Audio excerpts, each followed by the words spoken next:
Okay, in this week, we're glad to have Rahul Dalal from UC Berkeley, and he's going to give us a talk.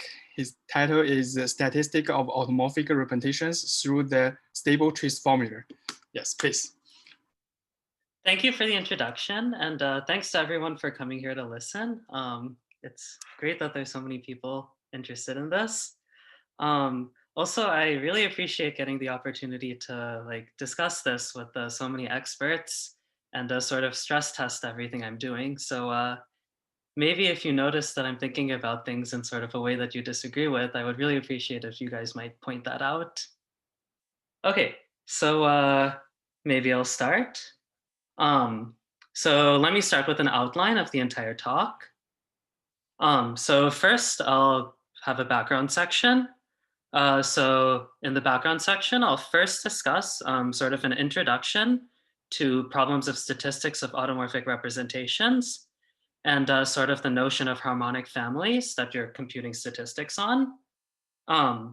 After that, I'll discuss the special case of discrete series at infinity and why that's a good case to look at, where problems are a lot more accessible, and sort of the simple trace formula of Arthur, the tool that makes that so easy to talk about, so much easier. After that, I'll discuss previous work on this by Shin and Templier, and that will conclude the background section. So then I'll talk about the new work, that's the topic of this seminar. So first I'll discuss sort of splitting the L packet at infinity, why that might be important, and how you might actually do that. Then how you might actually do that, like how you might pick up some splitting of the L packet on the spectral side of the trace formula. So after that, I'll discuss an outline of how to compute the corresponding term on the geometric side. And I'll give a quick introduction to stabilization, and I'll discuss the sort of algebraic trick of hyperendoscopy that lets you do this computation. After that, we'll sort of, permitting on the patience of everybody for how much people want to listen to technical issues, I'll discuss some technical issues that come up when you try doing this. And then after that, I'll discuss some future questions that might be interesting to look at with the same techniques. So the technical issues, I guess that might be the point where you're sort of free to leave if you are tired of listening to me. So, okay, so let me begin with the actual background section now. So some notation conventions. So G is going to be a reductive group over a number field F. And well, without loss of generality, you can take F to be equal to Q. And some notation I write later on might only work if F is actually equal to Q. And we can do this by just taking a restriction of scalars, because you can just check that the adelic points and the rational points embedding all stay the same. So A will be the adels of F. I'll use standard the subscript notation that G sub S is the points over F sub S, sort of the points over the finite set of places S. And just as a reminder, we think of G infinity as a real reductive group. So ZG will be the center of G, and AG star will be some sort of maximal split torus inside ZG, and the star will sort of determine what you're split over. Finally, pi V is going to be a local component at V of some automorphic representation pi of G. And pi infinity is going to be the product of all the components over infinity. And of course, that's going to be a representation of G infinity. Okay, let me just pause here for a second. Okay, so just a very quick review of the specific perspective on automorphic representations I'm going to take here.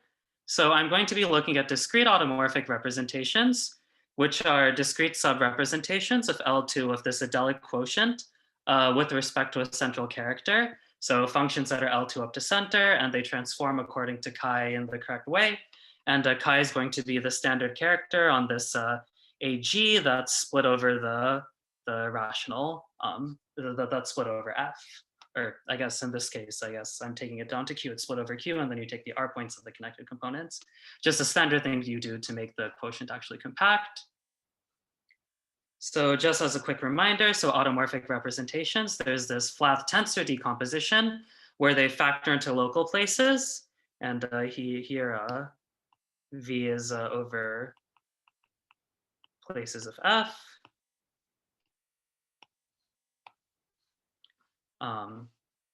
So pi infinity, I'm thinking of it as determining sort of the qualitative type of the automorphic representation. So whether the representation is a modular form or a MOS form, whether it's holomorphic or not, just what kind of, when they say all these different names attached to forms, sort of pi infinity kind of determines that. So of course, since we're working globally, we sort of assume that the description of pi v is of like the possible pi v's is already known. So the key problem that we're studying is which combinations of pi v, when you tensor them together, they actually produce an automorphic representation, and which ones do not.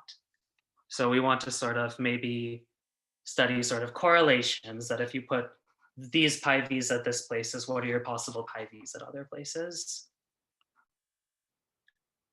Okay, so our broad goal is what can we compute about this key problem? So the tool that we're going to use is the Arthur-Selberg trace formula. So I'm going to give sort of an approximate version at first. So pay very close attention to this approximately equals here. This is a lie. But what it tells you is you can take a test function f, and you can sort of look at the average trace against f over all automorphic representations of G. So we get this, and it gives you a formula for that. So what is this formula? Well, first you have a sum over rational conjugacy classes of the group G. Then for each rational conjugacy class, you multiply together sort of, this is sort of a Tamagawa number of the centralizer up to choice of measure.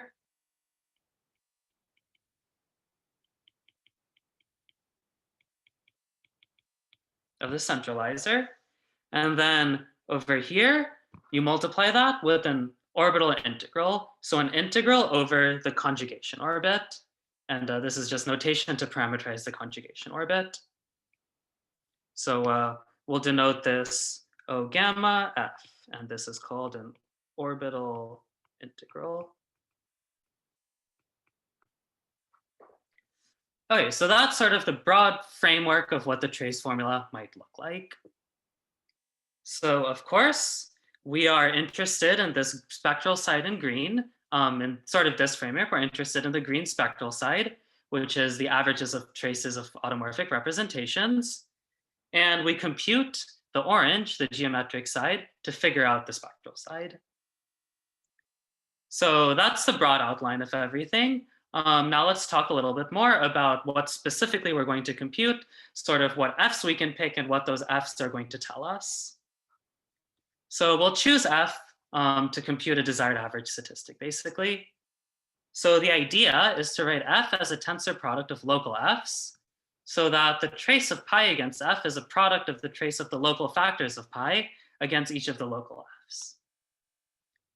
So we're going to choose some test place V naught, and F V naught is going to compute a desired parameter of pi V naught. So an example, by the Satake isomorphism, you can have the trace against pi V naught of F V naught equals some polynomial of the Satake parameter if the local component is unramified and zero otherwise. So precisely what I mean by this is that the Satake isomorphism, well, let's just say G split for notational simplicity here. The Satake isomorphism is going to tell us that the unramified Hecke algebra is isomorphic to polynomials in the co-character lattice of the maximal torus when you take Weil invariance. So this becomes the character lattice of the dual torus, and the Satake parameter is Satake pi V naught is a semi-simple conjugacy class inside sort of this well, let's just say inside the dual torus. a semi-simple conjugacy class of G hat sort of inside this dual torus. And the polynomial in the Satake parameter, the way it's defined is that if you take some f in here, this represents some polynomial in the characters, and trace against pi v naught of f is going to equal this thing over here, the corresponding polynomial in the characters of the Satake parameter. So you can use this isomorphism to pick the correct function that gives you information on the Satake parameter. And that's just one example of something you might want to do. So for v naught equal to v0, we're going to choose fv to put a condition or weight on pi depending on pi v. So for example, if fv is a matrix coefficient, that might force pi v to be a fixed representation. If fv is an indicator function of a hyperspecial subgroup, when those exist, that might force pi v to be unramified. So literally what we're getting is a trace against any row of fv in this case over here is something like an indicator function that rho equals this thing over here, this fixed representation at the place v.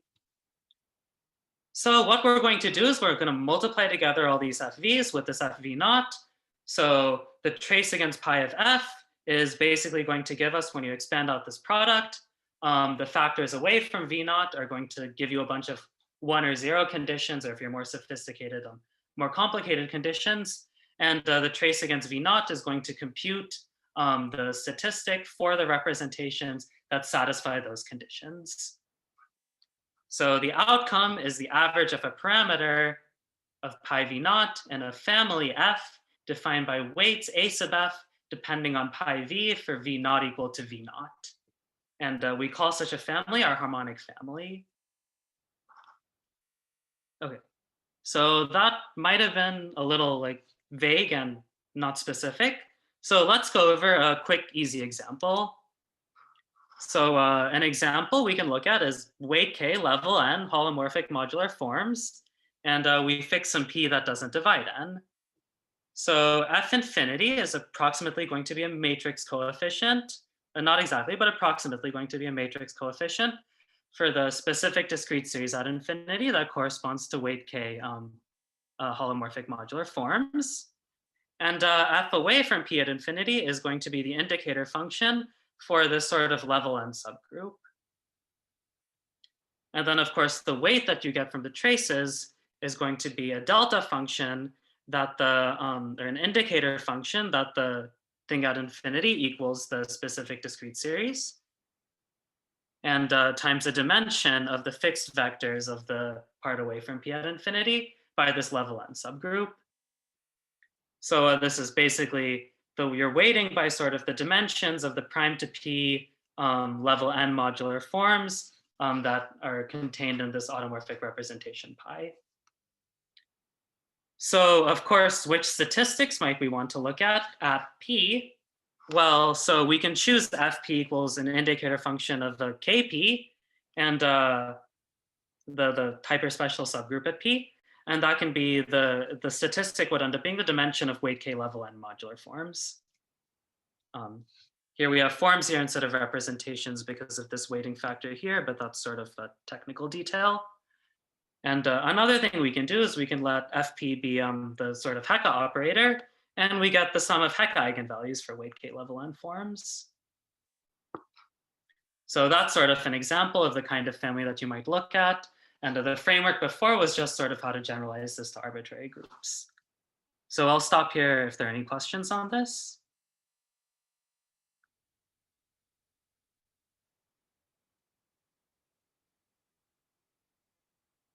Okay, so I'll move on.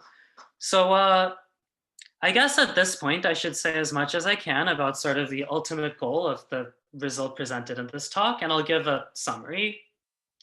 So as a quick summary at this level, the previous work basically computed these kind of statistics for families that are sort of like the family of all Siegel modular forms with certain weight and level. And the new work that I'm going to present is sort of analogous to studying only holomorphic Siegel modular forms. So that's just a broad summary of the overall point of everything that's going to come afterwards. So that's it for sort of broad generalities. Now let's move on to some specific computations, and let's talk about this discrete series at infinity case that makes everything possible.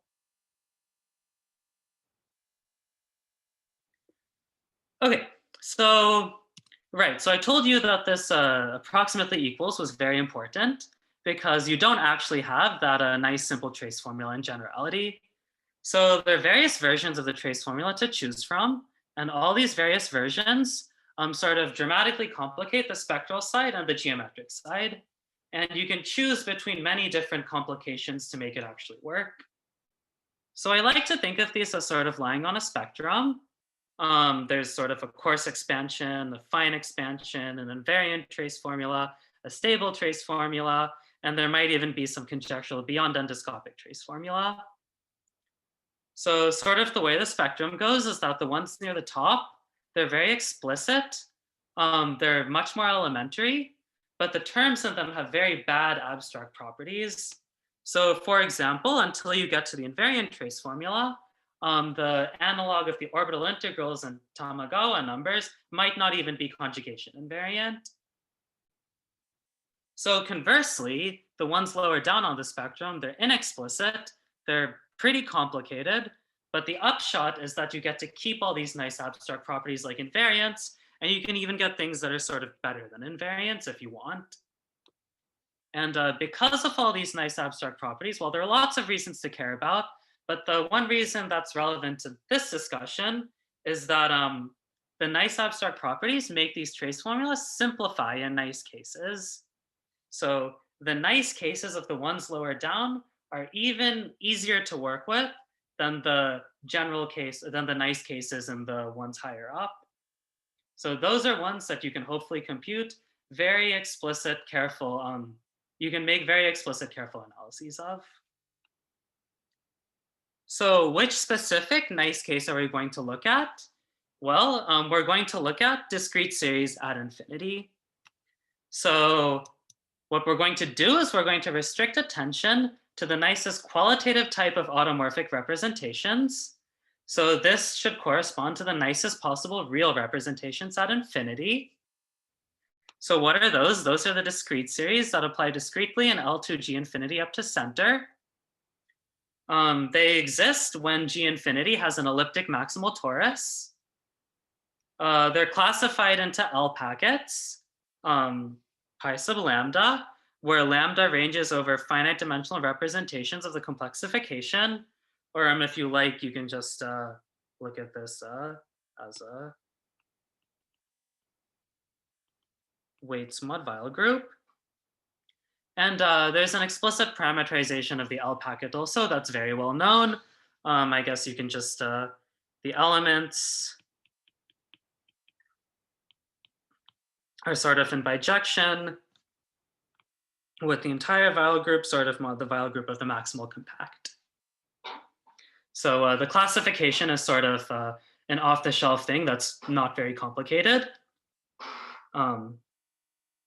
So just as a very fast example, if G equals GL2, then the L packets are singletons parameterized by sort of a natural number, which we just shift by 2. So we say k greater than or equal to 2 by convention. And pi infinity inside the kth L packet here means that pi is a holomorphic modular form of weight k. So looking at discrete series at infinity, you should think of it as looking at the analog of holomorphic modular forms for other groups. Maybe whatever, I can remove the word holomorphic, but sort of the analog of that niceness. So the point is that the invariant trace formula dramatically simplifies when restricted to representations with discrete series at infinity. Let's talk about the specific simplification now. So this is a result of Arthur. So let G over F be a cuspidal reductive group where cuspidal is some technical condition in the center that I'll get to. Then let pi sub lambda be a regular discrete series L packet for G infinity. So let A lambda be the set of automorphic representations pi of G with pi infinity inside pi lambda. And then for any compactly supported smooth test function f away from infinity, we have this formula. So don't maybe worry too much about the exact details of these terms right now. I'm not going to get into details for the rest of the talk, but maybe let me discuss a little bit about these technical conditions. So cuspidal is something about the center. Cuspidal means that two different of these A groups are actually the same. So the maximal split torus in the center at infinity, sort of over the real numbers, has to equal the maximum split torus in the center over rationally. So if this is a group over Q, it's just the maximal split torus over the real numbers equals the maximal split torus over Q. Regular is literally just means that this lambda is regular. An important thing that's easy to get confused by is that lambda is not the infinitesimal character, so it's stronger than the infinitesimal character being regular. And then, of course, this is sort of the key condition that makes the entire formula work. So let's talk a little bit about how you should think about the terms of this formula. So Rahul, basically, it breaks up in. Could I just interrupt? So lambda is just a dominant integral weight? Yeah, lambda is just a dominant integral weight. So in the GL2 case, you're saying K is not 2? Yeah, exactly. In K GL2, is bigger than 2? Yeah, okay. Thank you. Bigger than, yeah. Thank you. I think you get lucky in the GL2 case, it still works for more complicated reasons, but for the general formula, if you want to make sure it works, then you need, the analog of K greater than or equal to 3. Thank you. Yeah. So how to think about the terms in the formula. So I just break it up into 3 parts in my head. So the red is sort of a more complicated version of a sum over conjugacy classes. There's sort of this elliptic at infinity condition, and there's some sort of inclusion-exclusion thing happening. The blue is an analog of that Tamagawa number. It's a volume term of an adelic quotient. There's a correction at infinity, but it's basically a volume term. And this green over here is just an orbital integral, but it's factored into finite and infinite places. So here's sort of you should think of this as kind of an infinite orbital integral and a finite orbital integral. So that's the simple trace formula. So I'm going to discuss a few ideas in the proof of the simple trace formula to introduce some concepts that will be important later.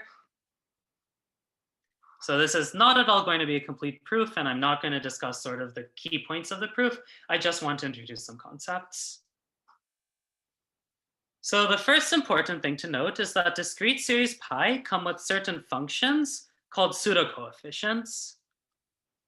So for rho, a basic representation, then trace against rho of the pseudo-coefficient is going to be an indicator function that the rho equals the particular discrete series. So what does basic mean? Basic means a limit of discrete series or a parabolic induction of a limit of discrete series. So the point is that the rho are supposed to generate the growth and D group of all representations.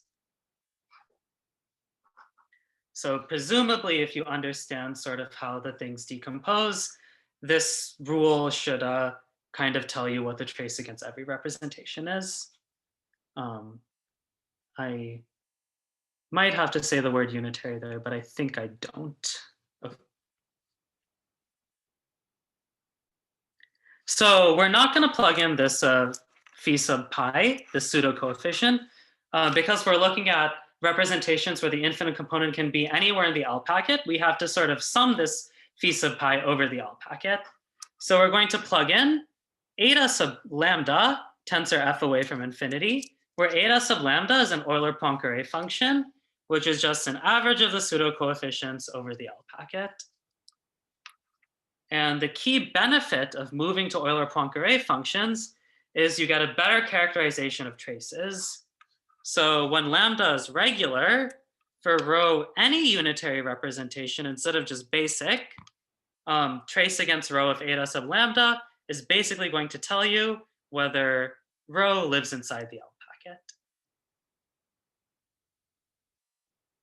So this is sort of the key fact that lets you pick up what you want on the spectral side. So just to say a little bit about what actually happens after this, what you actually end up computing. By the defining properties, this eta sub lambda satisfies a technical condition that it's cuspidal, which unfortunately has the same word as the condition on the center, but it's sort of a condition for functions now. And that lets I spec reduce to something simpler called I discrete. So an I discrete is much easier to work with. And there's much more after that to compute the geometric side and finish simplifying I discrete. So that's sort of the simple trace formula. The two key concepts that maybe are good to remember for the rest of this talk that come up when you're proving the simple trace formula. So now let's talk about what sort of results we might prove with the simple trace formula. So I'm moving on to the next section here, so I'll stop a little bit for questions again. So Rahul, I have a question about pseudo coefficient. How large is this set of the pseudo coefficient?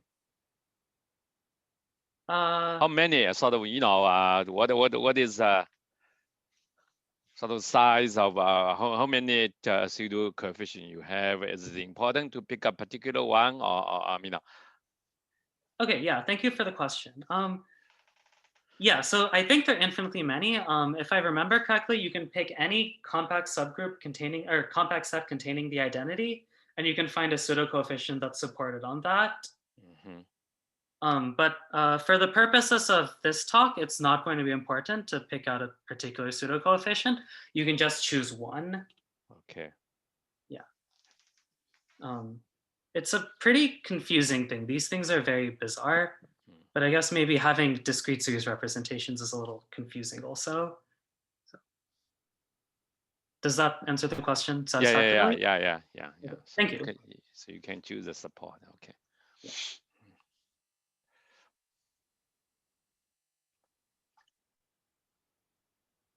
Okay, so yeah, let's move on to the example result that you might be able to prove with this. So this is sort of the previous result of Shen and Templier. So I have to introduce some notation first to state the result. And I'm not going to state the full result. I'm just going to state sort of a special case to make the notation a little easier. So I have to fix some data. So we're going to fix a test set of places S. We're going to fix a regular weight lambda of G infinity. We're going to fix an open compact away from S and infinity.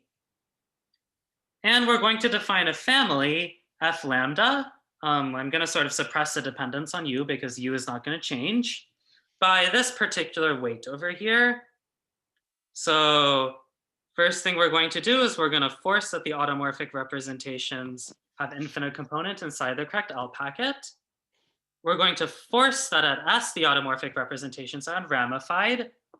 And we're going to force that they sort of have a fixed vector under U away from S and infinity. So you can think of this as a weight condition, and you can think of this as a level condition. So an analogy to the modular forms case that I talked about before. And just like modular forms, weighting by the dimension instead of by an indicator function is sort of counting forms instead of representations. So if you think a little bit, maybe you can notice that based on the pseudo coefficients and Euler-Poincare function I talked about just now, this is pretty reasonable to pick out with a trace. So the weighting of the family times the trace against pi s of a test function at pi s, well, this is just going to be the trace against pi of this particular product of functions. So this thing over here is going to get you this factor. Fs being unramified is going to get you this factor. And this part over here is going to get you this factor. I have a question. So at the infinity, you choose matrix coefficient corresponding to lowest k type, is that? No. At infinity, I'm choosing this Euler-Poincare function from the last slide. this average of pseudo coefficients. So intuitively, it's supposed to be like a matrix coefficient, but it's not exactly a matrix coefficient because the matrix coefficients are only in a sort of, they're in L2, they're not compactly supported.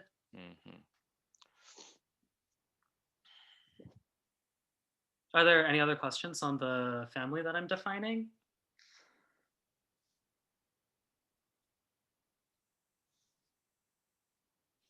Okay, so let me move on to the result then. So under this condition, that if we assume that G has trivial center, and we fix S so that S doesn't contain primes with the residue field degree that's too small, then we have a formula for the average over the family of the trace against pi S of the test function. So let's talk about the specific terms in the formula. So first of all, this mu Plancherel is the Plancherel measure on the unitary dual of G at S. So basically how you should think about this is if you say the English sentence, average of the trace against the space of all unitary representations, this is the correct math way to interpret that. The Plancherel measure is a sort of canonical measure on the space of representations, and taking the Plancherel measure of a function is averaging against that. So this error term here, it breaks up into 3 parts. So the first part sort of tells you the, well, it has to do with the values taken on by the test function f at S. The second part has to do with the residue field degrees at S. So QS is just you multiply together all the residue field degrees for all the V and S. And the last part has to do with the size of the family. So this part over here, it includes this term kappa. And this kappa sort of depends on the size of the support of Fs. So kappa might be 1 or 0 or something like that if Fs is just sort of an indicator function of a maximal compact. But if it contains indicator functions of like very big double cosets, then kappa is going to become very big.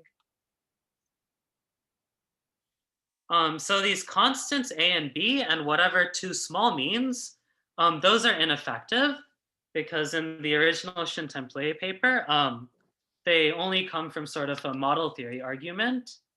So model theory doesn't give you effective bounds, so there are no actual bounds on what these constants might be. And this constant C, you can think of it as sort of almost greater than or equal to 1 over the semi-simple rank of S. So C you have sort of good control over, but A, B, and the too small, maybe you don't. So the point is this error term here, it's, you know, sort of you have dependence on the test functions here, on the places you're looking at, you have dependence on the test function, and you have dependence sort of on lambda. So those 3 dependencies are pretty convenient for lots of applications. Okay, so that's the result. Let's talk a little bit about the proof method. So the main term over here is this mu Plancherel. The main term comes from gamma equals 1, m equals g. So you just take the Levy is the original group, and you take the elliptic conjugacy class, that's the identity. And all the rest of the terms go into the error. So the main work is to develop a bunch of techniques to bound the rest of the terms. So I'll just quickly go over these. So the sums, Shin and Temple basically counted them directly by hand with just like reductive group theory. You just stick the group into GLN and you count there. This phi, Arthur's original paper gave an explicit formula for the phi in terms of basically the Weil character formula and then a little bit of extra root combinatorics. And in fact, if m equals g, phi of gamma is just the trace against sort of the finite dimensional complex representation corresponding to lambda of gamma. So that's straight up just the Weil character formula. These orbital integrals, they were bounded with this model theory technique called motivic integration, where the orbital integrals are definable in some model theoretic, in some language, and in terms of the language is used in the sense of model theory, and functions that are determined in those that are defined in that language have a sort of structure theory, and that structure theory lets you bound what these integrals are. So that's sort of a general method for bounding p-adic integrals. These FMs are also defined in terms of p-adic integrals, but they're simple enough that you can just bound them directly by hand, and you get a bound that's good enough.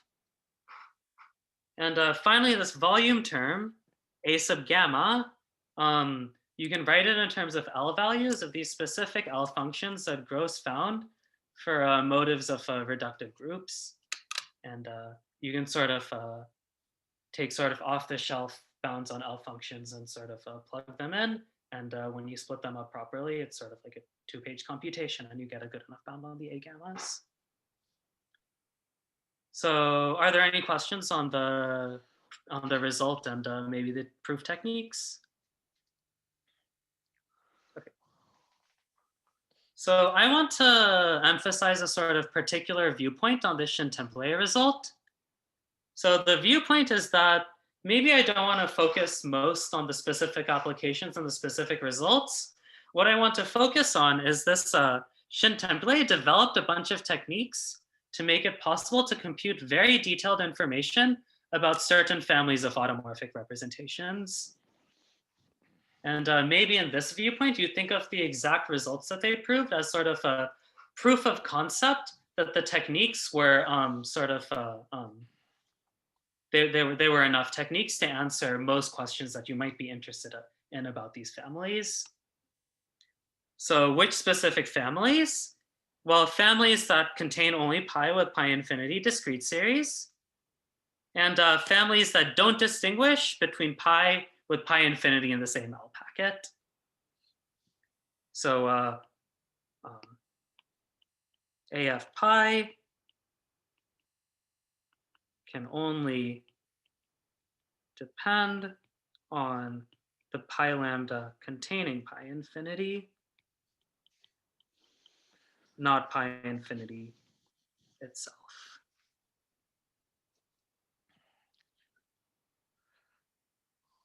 So of course, because these techniques were comprehensive enough, there were some applications. So one application was sort of an automorphic Sato-Tate conjecture averaged over the family, where if you average over primes p and all the pi in the family, you can say that the local components match some Sato-Tate distribution. And of course, another application was computing distributions of low-lying zeros of the L functions of all the representations inside the family. But maybe for the purposes of this talk, the key point is that these techniques were comprehensive enough. Okay, so that concludes sort of the background section. So now maybe I want to move on to sort of new results. Could I, before you do that, could I ask a couple of questions, Rahul? Yeah. So in the Shin-Template result, is one allowed to take S to be the empty set? Yeah, so actually I didn't formulate the full result. Their full result had an S1 and an S0. Let me move on to the scratch page. So the full result had an S1 and S0. This S1, FS1, was forced to be unramified, and the error bounds depended on FS0. So you're allowed to have your test functions be ramified, but then you don't have any control on the error term. Yes, but can S1 and S0 be both empty? I mean, do you need to have a S there, or? Oh no, you need to, right? Yeah. You need to have a. Yeah. Oh, okay, I see. Sorry, you might need... be saying nothing if you don't have an So S. I'm just trying to understand: is this a limit multiplicity formula? Yeah, I think this is a limit multiplicity formula. The So limit what multiplicity formula. I think so, if I'm understanding that correctly. So maybe what you can do is you can take fs to be sort of a indicator function of a compact open subgroup, and then you sort of get limit multiplicity on a lattice, on a real symmetric space model lattice corresponding to that open compact. Okay, and S is disjoint from infinity, right? Yeah, S is disjoint from infinity. Oh, okay. All right. Yeah, Thanks. sorry, Thanks. Sorry to interrupt.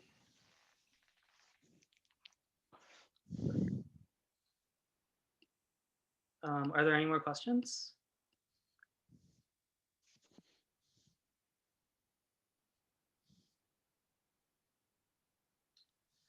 Okay, so let me talk about the actual result that this talk is on now, and sort of let me start with trying to motivate it. So as you probably guessed, our goal now is to compute the same detailed information about families that distinguish representations with pi infinity in the same L packet. So we don't want AF lambda, we want AF pi 0. And we want our indicator function to be that pi infinity exactly equals that pi naught. So following the viewpoint on Shin-Template that I discussed, we want to develop the necessary techniques to study these families and generalize Shin-Template's results as the same sort of proof of concept that these techniques are comprehensive enough. Okay. So that's our goal. Now let's discuss a little bit about why we actually might care about doing that. So of course, different members of the L packet are the exact same for Galois representation applications. They're like not distinguished in functoriality things. So why in the world would you actually care about splitting up things in the L packet? So one reason is that for certain groups, you care about the modular forms of the automorphic representations being holomorphic or not. And only some members of the L packet might correspond to forms of representations that are holomorphic. So SL2 and sort of GSB21 are two examples of this. So GSB21 is sort of the thing I was talking about before, that if you want to look at just holomorphic Siegel modular forms, instead of just like general Siegel modular forms, then you need to split up an L packet. So similarly, there are quaternionic discrete series on exceptional groups. And when you have a quaternionic discrete series, the entire L packet isn't quaternionic, just maybe like a few members are. Finally, there are applications if you actually want to study non-regular discrete series. So there's this condition that I was highlighting throughout, that this lambda needed to be regular. And this came from the theorem on sort of the Euler-Poincare functions, that if lambda is irregular, trace against rho of this Euler-Poincare function at lambda is not equal to an indicator function that rho is contained in the L packet. So some extra representations sort of get, some extra rows sort of get entangled in here. But it turns out that those extra rows might only be entangled with some members of the L packet and not others. So if you're looking at a part of the L packet instead of the entire L packet, you might dodge the rows that are entangled with the L packet. You might take the specific pi naughts that are sort of by themselves when you're picking up the traces. Okay. So that's why we might care. Now let's talk a little bit about how we might actually get this result with the spectral side computation. So as you might guess, the strategy is to replace the eta lambda with this phi pi naught. So you replace the Euler-Poincare function with the pseudo coefficient, and you plug that into the trace formula. So the key lemma here is that you can prove that the regular pseudo coefficients have the exact same nice representation theory property that the regular Euler-Poincare functions here. That if pi naught is a regular discrete series representation, it's contained in a regular L packet, then for all unitary representations of G infinity, trace against rho of phi pi naught picks out whether rho equals pi naught. So what's the proof? Well, we know what the trace against a pseudo-coefficient does for basic representations. So what we want to do is we want to expand phi as a sum over basic representations of some multiplicity of sigma times sigma. And then, of course, from this, we're going to get that trace against rho of phi pi naught is going to equal m pi naught, because we know what the trace is against everything in the Grothendieck group. And however, if rho isn't basic, then since rho isn't in the L packet, we know that 0 equals the trace against rho of the Euler-Poincare function, which equals the sum over pi inside the L packet of m sub pi. So the key point here is that some facts in the representation theory of real groups show that these m sub pi's, they all have the same sign. So this gives you that if p is not basic, then all these m sub pi's need to be 0, and m sub pi 0 is 0. So then in the not basic case, the not basic case is not important. So what's the meaning of basic? Yeah, so basic is a limit of discrete series or a parabolic induction of a limit of discrete series. Okay. So in particular, I guess the basic ones aren't necessarily irreducible, but you can find all the irreducible things inside a basic thing.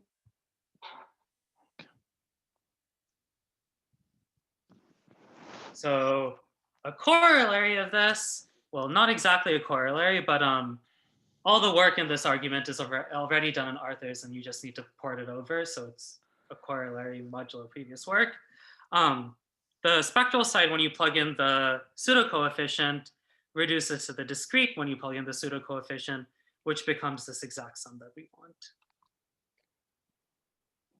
So in summary, we can pick out this family on the spectral side. So we should be able to study it as long as we can compute the geometric side. So the next thing I'm going to do is I'm going to discuss how we might compute the geometric side. But let me pause for questions.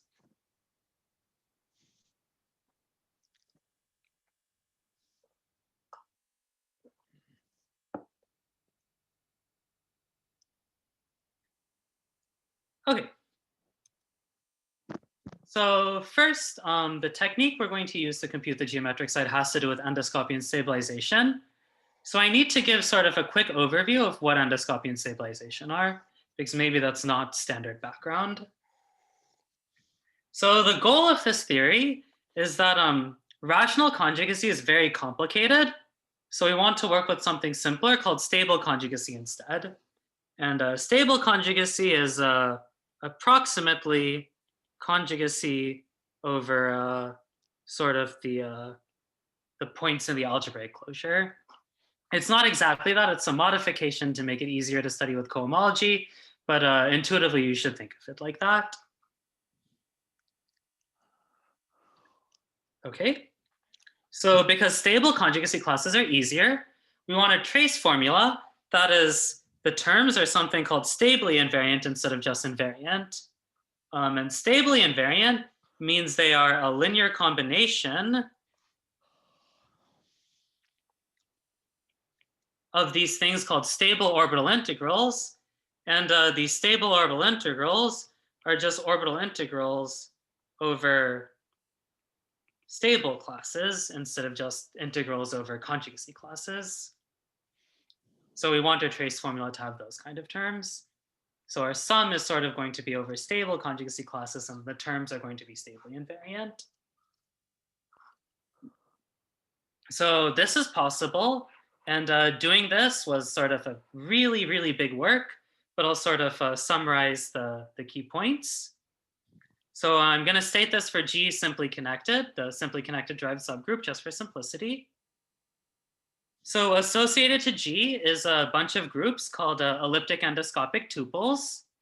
And these are just triples, HS eta, where H is sort of a centralizer inside a connected centralizer inside the dual group. And eta is an embedding of the Langlands group of H into the Langlands group of G. If you have an elliptic endoscopic tuple, every function f on G gives you a transfer fh on H, and it satisfies a sort of orbital integral equality, where this kappa orbital integral is some sort of modified stable orbital integral with some signs that you twist it by, and the signs that you twist it by depend on H. So this sort of defines the transfer, which again is something that's not actually unique, but well, you can pick them to be convenient. And the key point is that for S-spec or S-geometric, there are these distributions S-spec and S-geometric that are stably invariant, and I-spec and I-geometric and maybe I-discrete have an expansion in terms of these stably invariant distributions over all the elliptic endoscopic groups. So maybe the key facts from this slide are that you have this expansion, and these things only depend on the stable orbital integrals of the function that you're plugging in. So those are the key facts here. Everything else is maybe details. So that's endoscopy and stabilization. How are we actually going to use this? So how are we actually going to use this to compute I-geometric?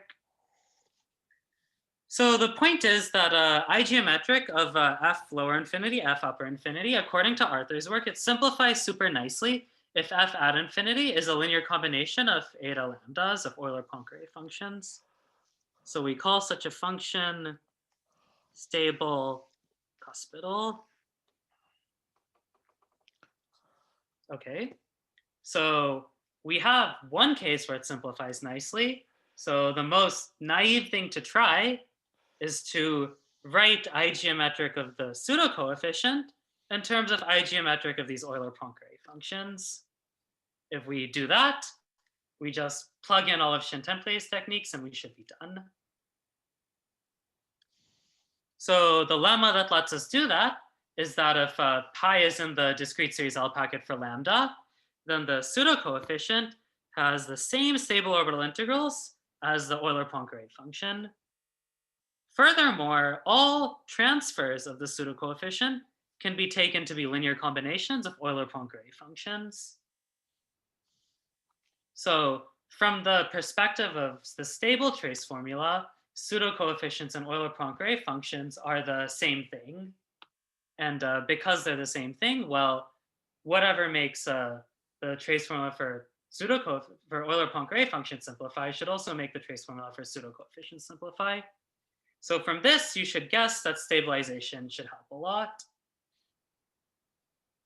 So how exactly does it help?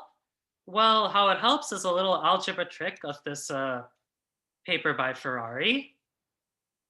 So this is it's a very simple algebra trick. The first thing you do is you sort of rearrange the stabilization of the spectral side of the trace formula. So you get S discrete of G, I don't know, I guess you actually get the quasi-split form of G, but maybe that's a technicality that we could ignore. And we write this as I discrete of G plus a sum of S discrete of smaller groups. Literally all we did is we just took most of the terms of the sum and we moved them from one side to the other. So the benefit here is now that we have an expansion for S discrete of G, we have the same expansion for every group. So we can take this expansion for H and we can sort of plug the expansion for H into here. So we can turn this over a sum over sort of H2s of SH2s. And we have an IH left over at each time. Then we can plug in the expansion for the H2s. And we keep on going further and further and further. And when we keep on doing this sort of forward substitution, it's eventually, since the proper endoscopic groups, the endoscopic groups that aren't H, they get simpler and simpler. You lose roots at each step. So eventually you're going to get to tori, and this expansion is going to terminate. And tori, because, well, conjugacy is very stupid for tori, so I is going to equal to S for tori.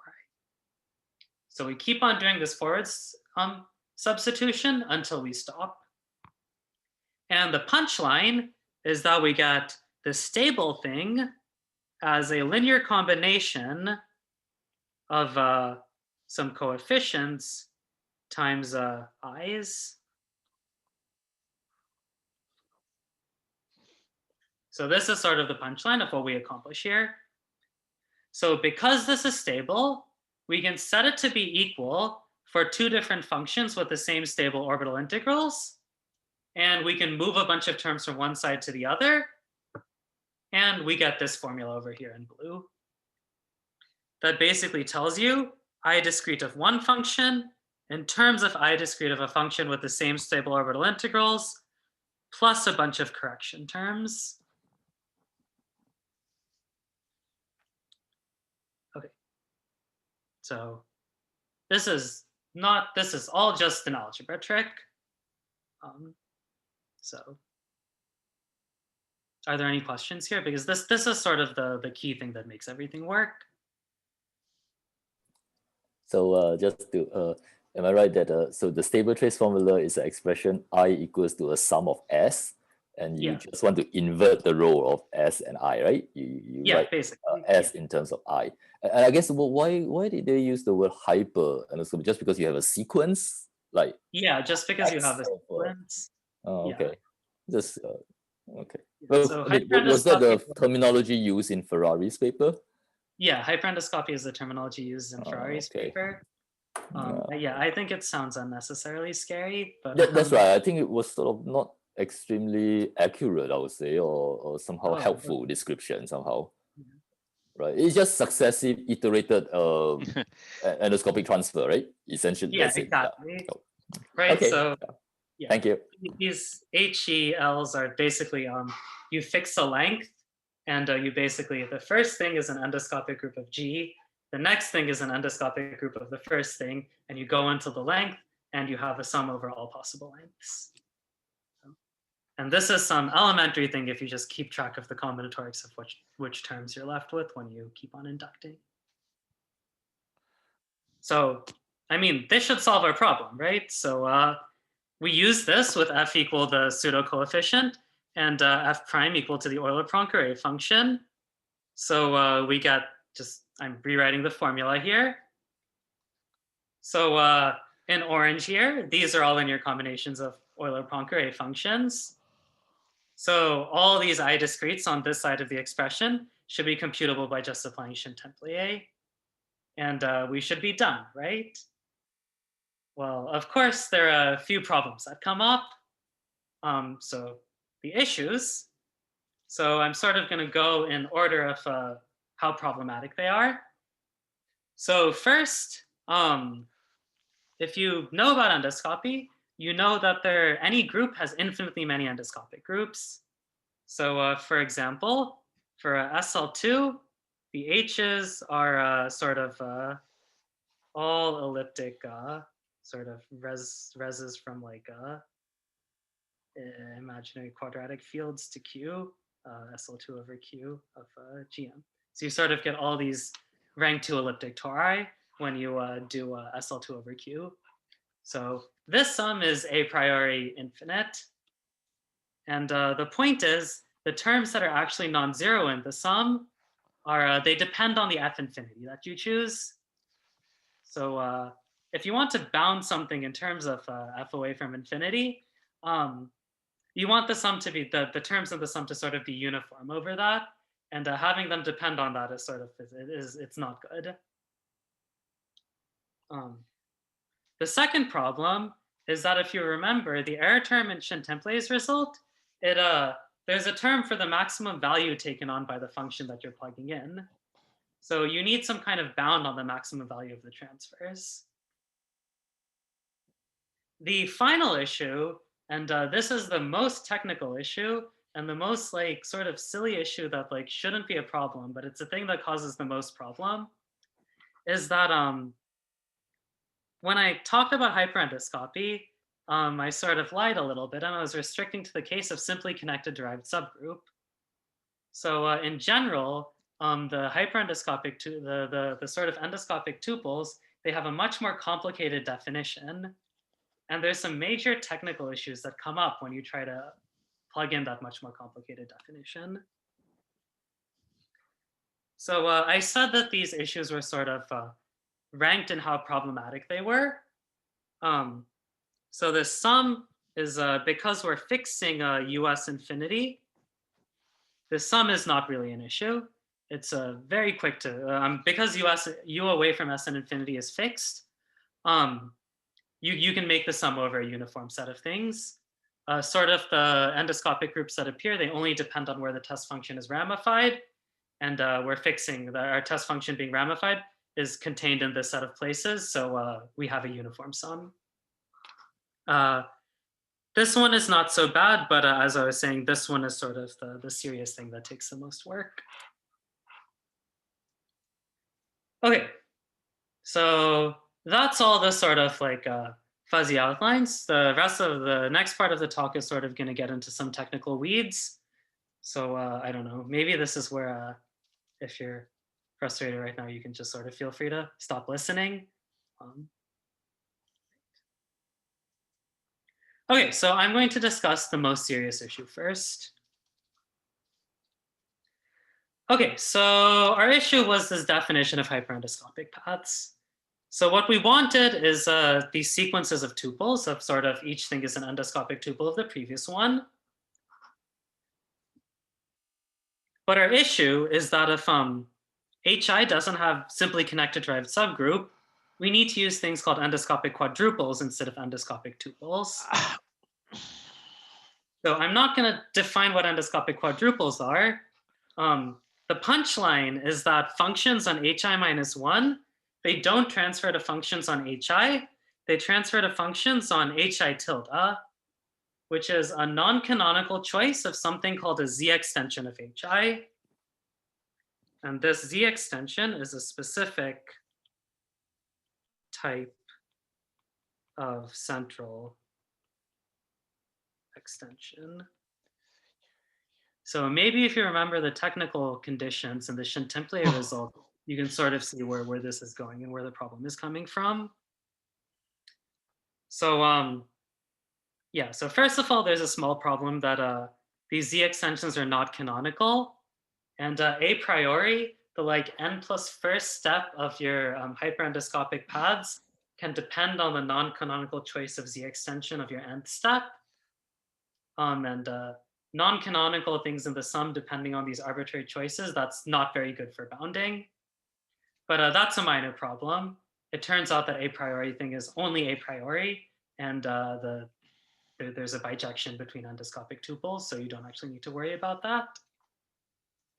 So small problem. Let's get rid of this small problem. So the big problem is that, well, you're taking all these like random central extensions of your group. So we needed all these technical conditions on the center for this stuff to work.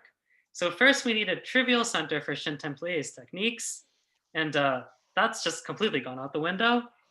And more seriously, we needed this cuspidality condition on the center to even apply Arthur's simple trace formula. And that's also out the window.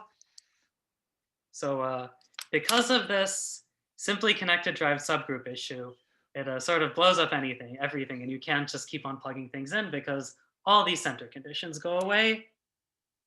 And actually, the most frustrating part about this is it's extremely hard to find an example where you actually need to take a Z extension to make endoscopic transfer work. And I have to admit that I do not personally know of an example, because sort of there are a bunch of Sophie Morel papers that sort of put together, give sort of a table of endoscopic things of all classical groups and all the like G classical groups like GSP and GSO. And for all of those, even though you don't have simply connected derived subgroup, you still don't actually have to take Z extensions. So I would appreciate it if someone could tell me a group where you actually need to take a Z extension to make a standard endoscopy instead of like twisted endoscopy to work. And everything would be a lot cleaner if you don't actually need that. Okay, so this is just a slide on how to fix the first problem, but that's not a very major problem. So let's sort of blow through that. Right, so center conditions. So as I was saying, there's a minor center condition that comes from the Shin-Template result, where they assume trivial center. So if you don't have trivial center, then the main term in the statistic, and just as a reminder, this was the mu Plancherel, it comes from all central elements, all central conjugacy classes, instead of just the identity. So you get something that I call in the paper like E Plancherel, sort of the expected value, which you can sort of think of as an average of all the representations, but you sort of condition the average on a measure zero condition that the central character of the representation is something. So because we're sort of taking an average over sort of a measure zero set, there's some like formalism of expected value and like conditional expectation that you can use to define this. And once you just apply that formalism, that's sort of first semester graduate probability theory formalism, this just becomes a very fast Poisson summation argument that you can turn the sum over all central elements into this expected value. So of course, the bigger issue is that the central is no longer cuspidal, so the simple trace formula does not directly apply. So we need to find a simple trace formula that works for non-cuspidal groups. And well, the technical issue in the simple trace formula that makes it blow up is that, well, okay, so in Arthur's trace formula, you can only plug in test functions that are compactly supported mod this AG rational. But the pseudo coefficient is compactly supported mod AG infinity. So it has way too big of a support to actually plug into the trace formula. So in Arthur's stabilization papers, for the formalism of stabilization, he actually defines a trace formula with central character, which is a trace formula that allows you to plug in functions that are that have bigger support over the center. And he spends maybe 20 pages sort of repeating his entire development of the invariant trace formula in this more general situation. So because there is no shortcut there, there's going to be no shortcut in sort of repeating Arthur 89. So that sort of seems like there's too much work. So I mean, I just tried to use some sort of hack and sort of trick to sort of sneak around the work. And the trick was to sort of compare this trace formula with central character to an average of the actual trace formula against the central character. And the point here is that you needed to define something called sort of a generalized pseudo coefficient that is sort of an integral. So the pseudo coefficients might, well, they'll be sort of like characters when you restrict to the center. And if you integrate over a bunch of different characters, the same way you sort of integrate over e to the ix's and the real numbers, you can like mash them together into sort of a compactly supported function. And these generalized pseudo coefficients are sort of the analog of that, where you integrate over a bunch of actual pseudo coefficients to get them to be compactly supported on the correct piece of the center. So maybe this isn't too interesting. It's just a trick for how to get this without repeating all the work. Okay, so let's skip this slide. Okay, so now we can move on to the to the next condition about how to maybe bound the transfers. So the key point is that there are explicit formulas for the transfers of these phi pi infinities and the unramified functions. So these phi pi infinities, as I said before, this is a linear combination of Euler-Poincare functions, these transfers. And there's an extremely explicit formula for what these coefficients are, and they're very easy to bound. So you basically just get some kind of exponential bound of the length of the hyperendoscopic path. For the unramified functions, there's another explicit formula coming from sort of the fully generalized fundamental lemma. So to state the fully generalized fundamental lemma, well, another version of the Sataka isomorphism tells you that the unramified Hecke algebra is isomorphic to C adjoin the algebra of, well, representation characters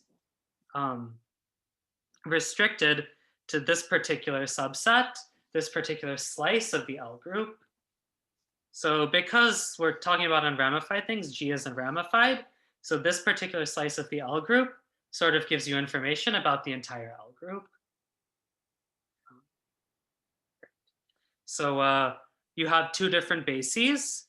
Over here, you have a basis by the sort of Cartan decomposition of indicator functions of double cosets of the maximal compact. And here you have a basis of traces of irreducible representations.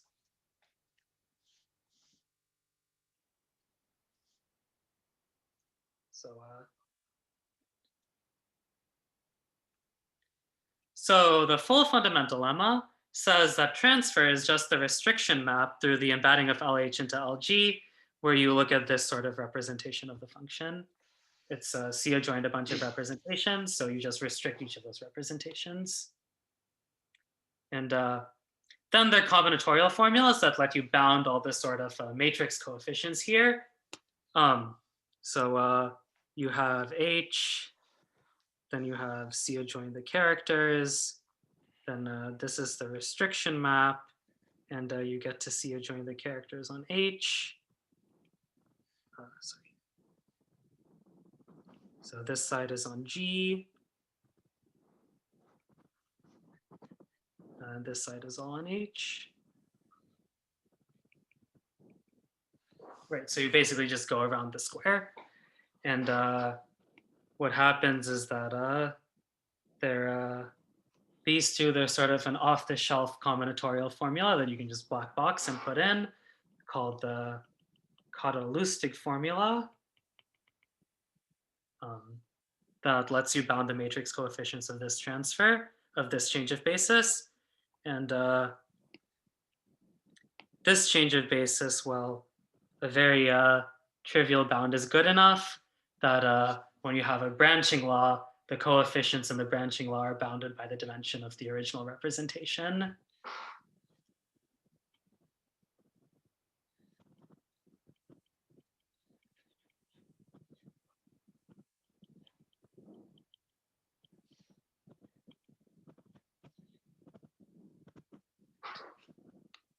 So just the very basic off-the-shelf, well, maybe not basic, but they're off-the-shelf, they're already done, and those bounds are good enough for the result that you want.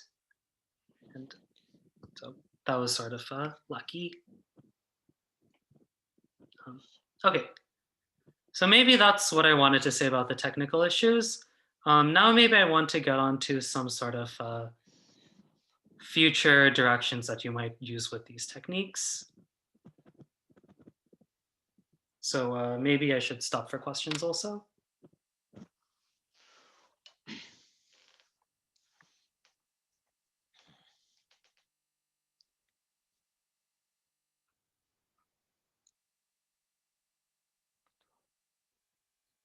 Okay. So the first thing that I want to discuss is maybe how you might use this to talk about irregular discrete series. So remember when I talked about why you might care about splitting the L packet and might have applications to irregular discrete series? So let me discuss those applications a little bit more precisely. So we don't have this nice result for the pseudo coefficient directly, that the I spec of the pseudo coefficient is going to simplify. So what might we do instead? Well, the first thing to note, if you remember that argument for why the trace against a pseudo coefficient is nice, we know that if trace against rho of a pseudo coefficient is not zero, then trace against rho of the corresponding Euler-Poincare function is not zero, because of that sort of constant sign thing. So we basically the pseudo coefficient is going to get entangled with certain bad rho that satisfy this property. So luckily for us, there's a very great off-the-shelf result that classifies all these possible rho. So it's a great thing. It's written very nicely for non-experts, and it's very easy to just take in and try to apply. And it gives a classification, and they're all of the form of something called AQ lambda inside the representation theory of real reductive groups. And even better, there's an off-the-shelf formula for expanding these AQ lambdas in terms of basic representations of the growth group. So two off-the-shelf formulas, you put them together, and all you have to check is that pi naught, a given pi naught, doesn't appear in any of the growth and group expansions of these AQ lambdas for the specific AQ lambdas that come from this Vogel-Zuckerman classification. Rahul, I have a question. Yeah. About this. I mean, all discrete series are AQ lambda. So I don't know what do you mean by that.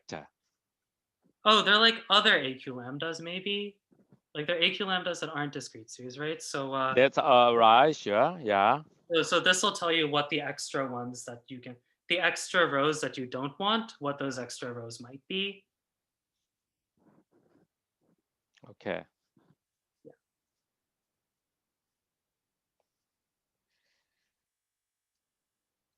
Okay. Is that satisfactory? Okay, yeah.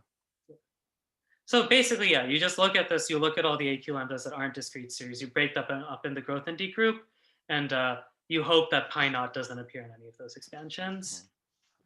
And I think quaternionic discrete series on G2, except for sort of the smallest weight ones, the ones that aren't sort of weights 2 or something like that, those should be particular pi naught that sort of satisfy this whole thing. But I know that there are people in this audience that are way more of an expert on real groups than I am.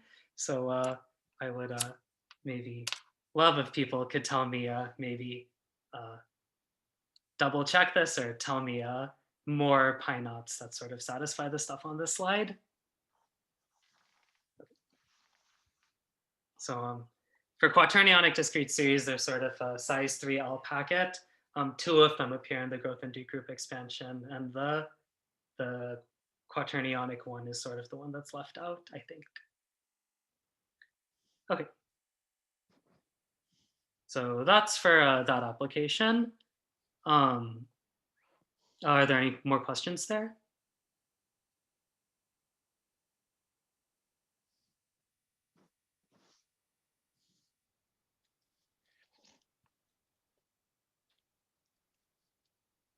Okay. So the next thing that you might want to look at is you might want to sort of refine the constants A and B that appear inside the error term. So remember the error term had some q to the A plus B kappa. And you might want to get explicit values for this constant. So basically what you have to do is you have to find finer ways to study each of the pieces of this trace formula. So instead of doing the sums by sort of reductive, like just by hand by reductive group theory, you can parameterize the conjugacy classes by sort of the Steinberg-Hitchin base. And that gives you a better bound. And you might ask that the Steinberg-Hitchin case parameterizes stable conjugacy classes instead of normal conjugacy classes. But because you know a bunch of places where the conjugacy class needs to be unramified, it needs to intersect sort of the hyperspecial, you can sort of bound the number of normal conjugacy classes inside the stable conjugacy class, and that's good enough. So the bound for phi is basically already as good as it's going to get. It's an explicit formula. You can maybe get more explicit bounds on this O gamma by sort of studying the action of gamma on the Brouhat-Tietz building. And here, maybe you can think of the Brouhat-Tietz building as a cat-zero metric space.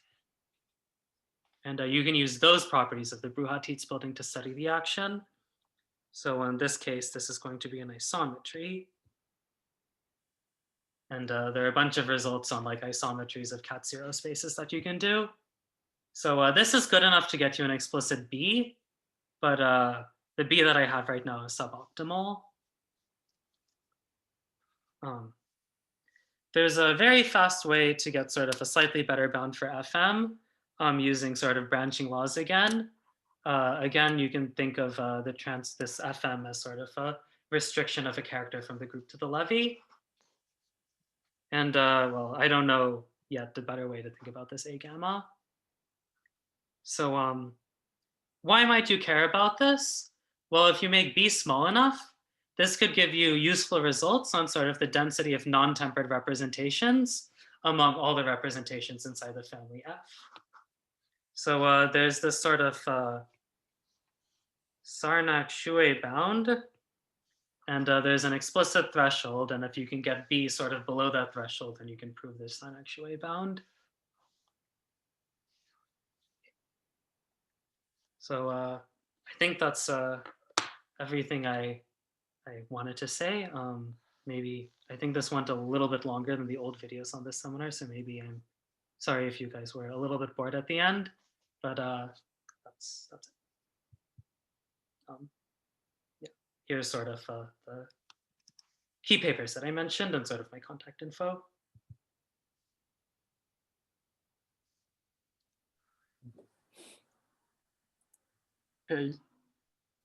Okay. So thank you, Rahul. It's a very detailed talk. And then question or comments?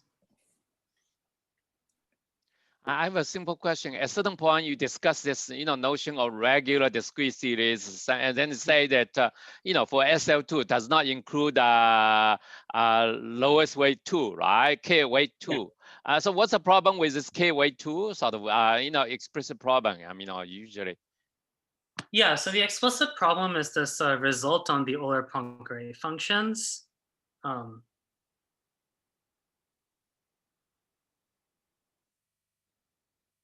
Sorry, let me get to it. Yeah, so the specific problem is this result over here. This one only holds when the discrete series is regular. Yeah, I think the point is that for basically regular just means from the point of view of infinitesimal character, that if lambda is an infinitesimal character of discrete series, you want lambda minus rho to be regular. Okay. Right. So if your infinitesimal character is rho, like the weight 2 discrete series, then rho minus rho is 0, right? So it's not regular.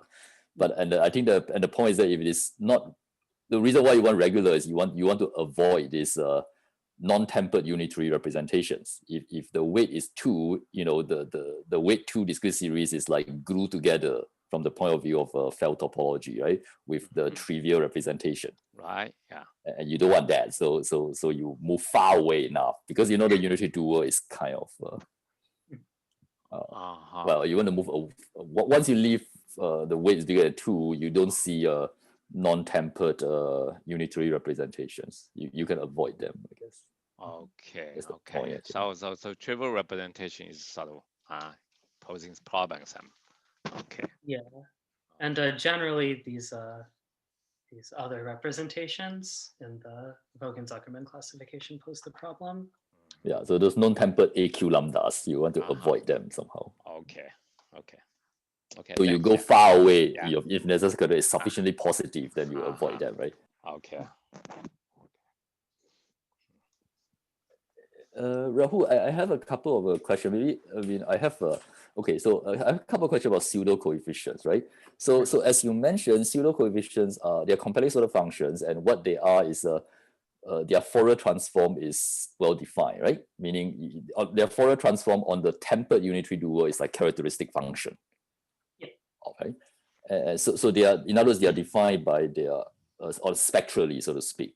Okay, but then now, and as you mentioned, it's not unique, right? So they, and am I right that the orbital integrals of pseudo coefficients are just the characters, right? The regular semi-simple orbital integrals are just a character of that discrete series in question. Yeah, I think that's true. Yeah, my question is, okay, so I try to understand the statement you made that pseudo coefficients have the same stable orbital integral as, you know, the average sum, the average over the L packet, the average sum of pseudo coefficients, what you call the Euler-Poincare function, right? I mean, is this statement like true for any pseudo coefficient associated to a given pi naught, or are you saying that there exists one such that, because a priori pseudo coefficient seems to be defined by, I mean, I'm just saying that, is this a trivial statement, or like how does one?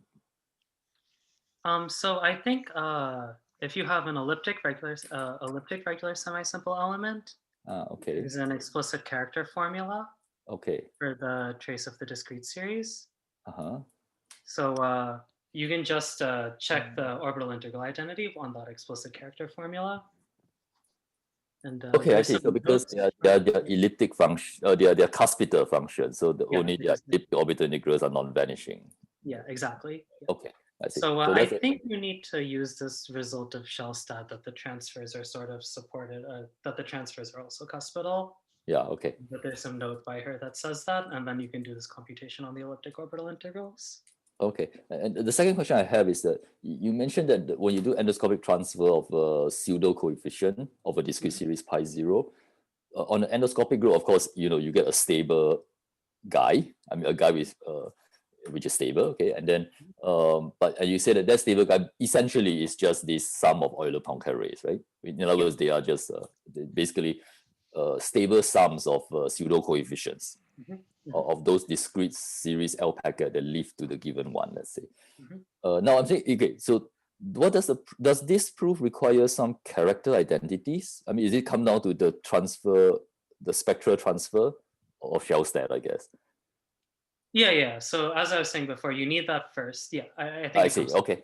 All right. So then the exact formula you can get from the character formulas. From okay. Okay. Thank you.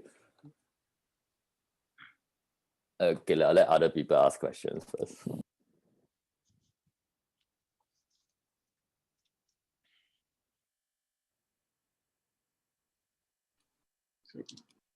Any other questions?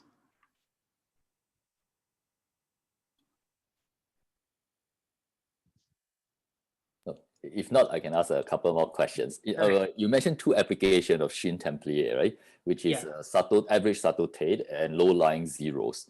So could you maybe give a couple of sentences about, so for each of these applications, what do you actually do? So for example, for subtle Tate, are you letting S grow big, the set S, or what?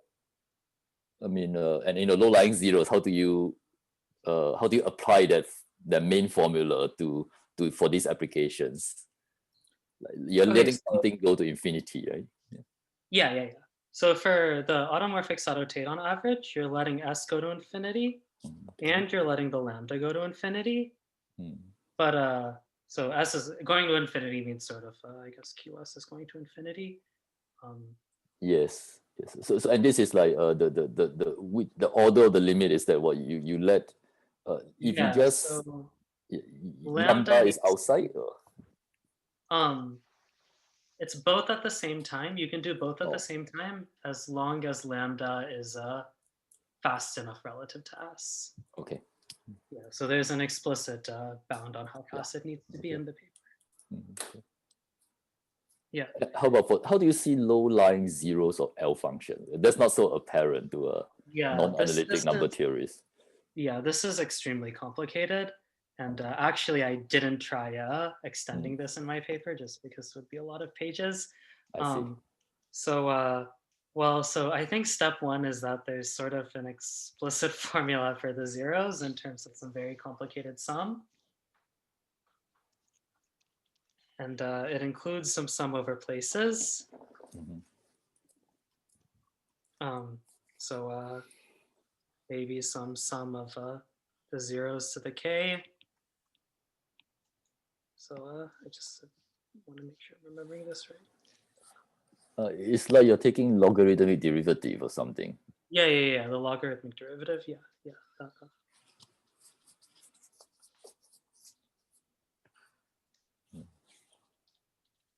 Oh, whatever, I don't know why it's not letting me write there.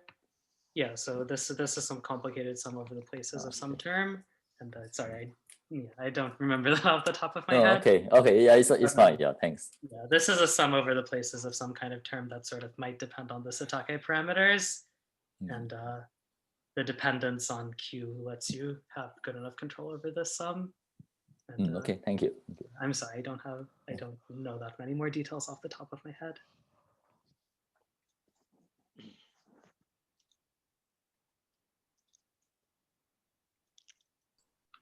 Okay, good. So any more questions?